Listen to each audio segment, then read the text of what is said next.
On a balmy Santorini evening, as the sun melted into the Aegean Sea, Emily Harper's laughter echoed through a cliffside wedding that promised forever. Her white lace gown shimmered under the twilight, and Michael Reed, her charming groom, held her hand with a smile that captivated every guest.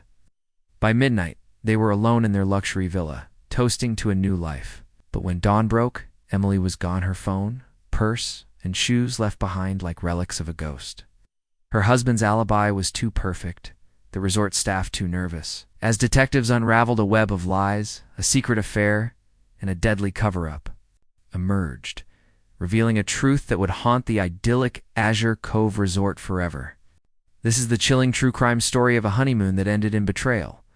The cliffs of Santorini glowed under a late August sunset, casting hues of pink and orange across the whitewashed villas. Emily Harper, a 28-year-old graphic designer from Chicago, stood at the heart of it all, her auburn hair cascading over her lace gown. Her eyes sparkled with joy as she exchanged vows with Michael Reed, a 32-year-old investment banker whose charisma had won her heart 2 years earlier. Their love story seemed flawless. A chance meeting at a charity gala, late-night talks over coffee, and a proposal under a starlit Lake Michigan sky. The wedding was a spectacle, 150 guests, a string quartet, and a reception adorned with white roses and fairy lights. Emily's best friend, Sarah Klein, gave a tearful toast, calling their bond a love for the ages. Michael's brother, Daniel Reed, clapped him on the back, whispering about the bright future ahead. After the last dance, Emily and Michael slipped away to the Azure Cove Resort, a 5-star haven nestled into the island's cliffs. Their private villa, Villa Amara, boasted a marble infinity pool and a balcony overlooking the turquoise sea. Emily posted a photo on Instagram at 10:47 p.m., her silhouette glowing against the moonlit waves, captioned, "Forever starts now." Guests commented with heart emojis, unaware that this would be her final trace. Inside the villa, the couple shared a bottle of vintage champagne, their laughter drifting through the open windows. The night was perfect, till it wasn't. By morning, Emily Harper had vanished, leaving behind a mystery that would grip the world. The Azure Cove Resort was a paradise for the elite, its staff trained to cater to every whim while maintaining absolute discretion. The villa's opulent interior, cream linens, gold accents, a 4-poster bed showed no signs of chaos. Michael called the front desk at 7:14 a.m. His voice cracked as he reported Emily missing. Her belongings were untouched, her phone on the nightstand, her purse on a velvet chair, her sandals by the door. The resort manager, Nikos Papadakis, organized a quiet search, scouring the beaches, gardens, and winding paths. Nothing, no footprints, no witnesses, no clues. The Santorini police arrived by noon, led by Detective Sofia Carras, a seasoned investigator with a knack for spotting lies. She noted Michael's calm demeanor, his story too rehearsed. They'd shared drinks, made love, and fallen asleep by 11:30 p.m. But something in his eyes, a flicker of unease, told her there was more to uncover. Detective Sofia Carras walked the grounds of Villa Amara, her boots crunching on the gravel path. The villa was pristine, its glass doors unblemished, the bed barely disturbed. Emily's belongings sat like museum pieces, frozen in time, revealed nothing but that final Instagram post. Her purse held a wallet, lip gloss, and a folded note from Michael written during their engagement. "You're my everything." Sofia's partner, Officer Lucas Volgaris, interviewed the staff, but their answers were vague. The bellhop Yanis Kostas fidgeted, his hands twisting as he claimed he'd seen nothing unusual. A maid, Maria Stavros, mentioned a shadow near the villa around midnight, but quickly backtracked, saying it was probably a guest.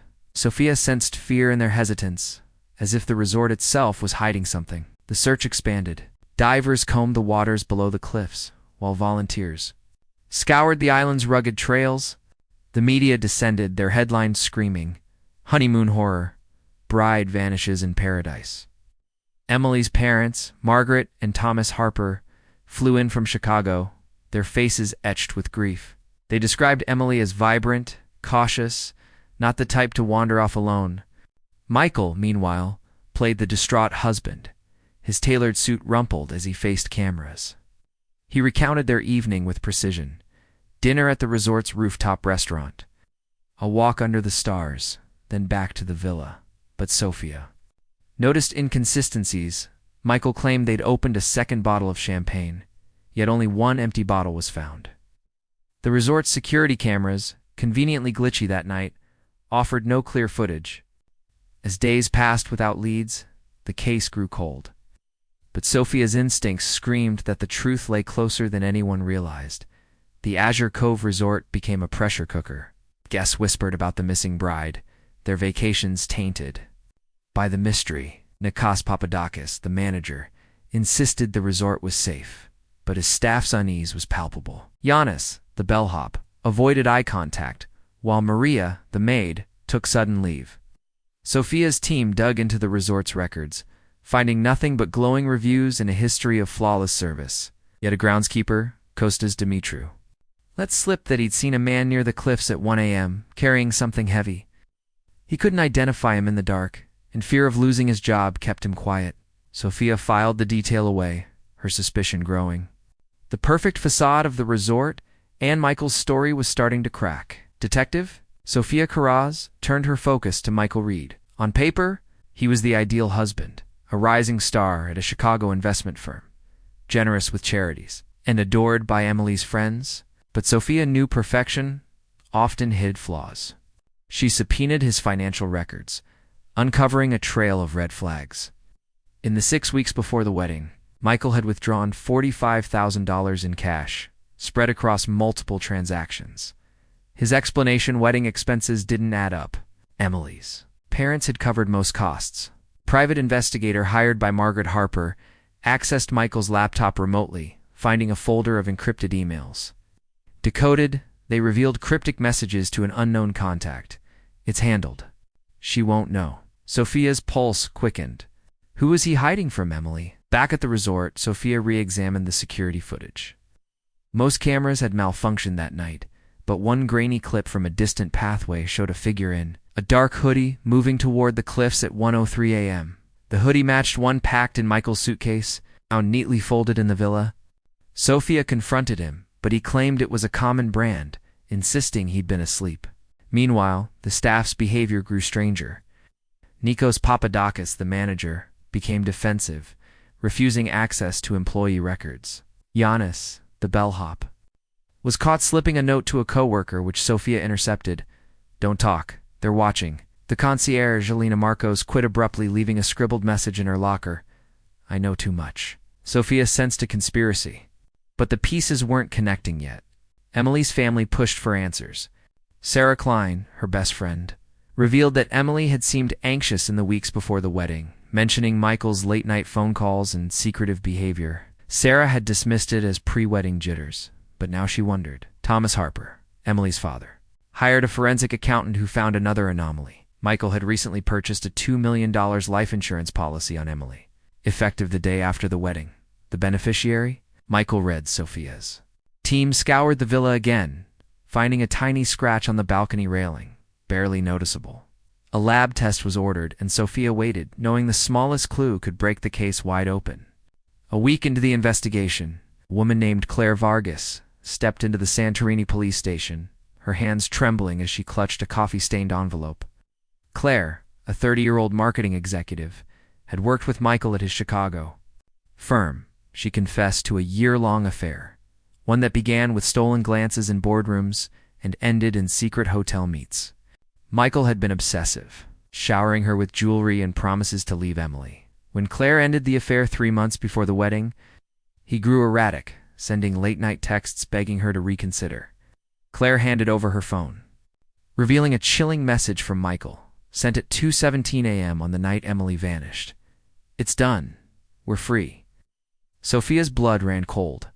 Claire's alibi was flimsy. She claimed she'd been at a bar in Fyra, a nearby town, but no witnesses could confirm her story. Detectives searched Michael's car, parked at the resort, and found a hidden burner phone under the driver's seat. Its call log showed multiple texts to Claire that night, including one at 1:45 a.m. "Meet me tomorrow. It's over." Michael, when questioned, denied owning the phone, but his fingerprints were all over it. Sophia's team re-examined the villa, focusing on the balcony. Lab results came back. The scratch on the railing contained traces of Emily's blood, too minute for a fatal wound, but enough to raise alarm. Divers returned to the cliffs, finding a shred of white silk caught on jagged rocks below part of Emily's nickshoned. The media frenzy intensified, with tabloids dubbing Claire the mistress in the shadows. Emily's parents were devastated. Learning their daughter's marriage had been a lie, Sarah Klein recalled a moment at the rehearsal dinner when Emily had seemed distant, staring at Michael as if seeing him for the first time. Sophia pieced together a theory. Emily had discovered the affair, confronted Michael, and something went horribly wrong. But Claire's role remained unclear. Was she a bystander or an accomplice? The bellhop, Giannis Kostas, was questioned again, his nervous demeanor cracking. He admitted to seeing a man near the cliffs that night but refused to say more, citing fear for his family. Sophia needed one final piece to tie the threads together. The breakthrough came unexpectedly. Giannis Kostas, arrested on unrelated smuggling. Charges sat in a holding cell, his resolve crumbling. Offered a plea deal, he confessed. At 1:15 a.m., he'd seen Michael Reed carrying a heavy duffel bag toward the cliffs. Giannis had been paid $5,000 to keep quiet. The cash slipped to him in an envelope the next morning. Expelled, Michael's face pale, sweating, his eyes darting as he hurried into the darkness. Sophia's team searched the cliffs again, finding a scuff mark on the edge, consistent with a heavy object being dragged. The torn nightgown, now confirmed as Emily's, bore faint traces of salt water and blood, suggesting a struggle. Sophia confronted Michael in an interrogation room, laying out the evidence: the bloodstain, the burner phone, the hoodie, Giannis's testimony. His polished facade shattered. He slumped in his chair, his voice barely a whisper as he confessed. Emily had found the burner phone in his jacket that night, its texts to Claire exposed. She confronted him on the balcony, her voice rising with betrayal. In a moment of panic, Michael pushed her harder than he meant. She stumbled, hitting the railing, then fell over the edge, her body crashing onto the rocks below. Thinking she was dead, Michael acted fast, dragging her to the sea, believing the currents would erase his crime. He staged the villa to look untouched, crafting his alibi. As the sun rose, the search for Emily's body continued, but the Aegean's depths gave nothing back. Divers found only fragments and another piece of her nightgown, a single pearl earring. Michael was charged with murder, his trial a media circus. Claire Vargas testified, claiming ignorance of his plan, though her text suggested otherwise. Faced no charges, but her reputation was ruined. The Azure Cove Resort, once a symbol of romance, became a ghost story, its bookings plummeting. Nikos Papadakis resigned, and Giannis Kostas disappeared after his release, rumored to have fled. The island. Emily's parents created a foundation in her name, vowing to keep her memory alive. Michael Reed was convicted of second-degree murder, sentenced to 25 years in a Greek prison. The jury believed his claim of panic, not premeditation, but the verdict brought little closure. Emily's fate remained a mystery, her body lost to the sea, her laughter silenced forever.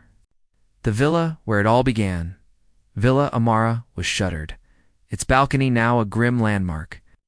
The case left scars on Santorini, a reminder that even paradise can hide darkness. For those who loved Emily Harper, the question lingered: how could a night so full of promise end in such betrayal?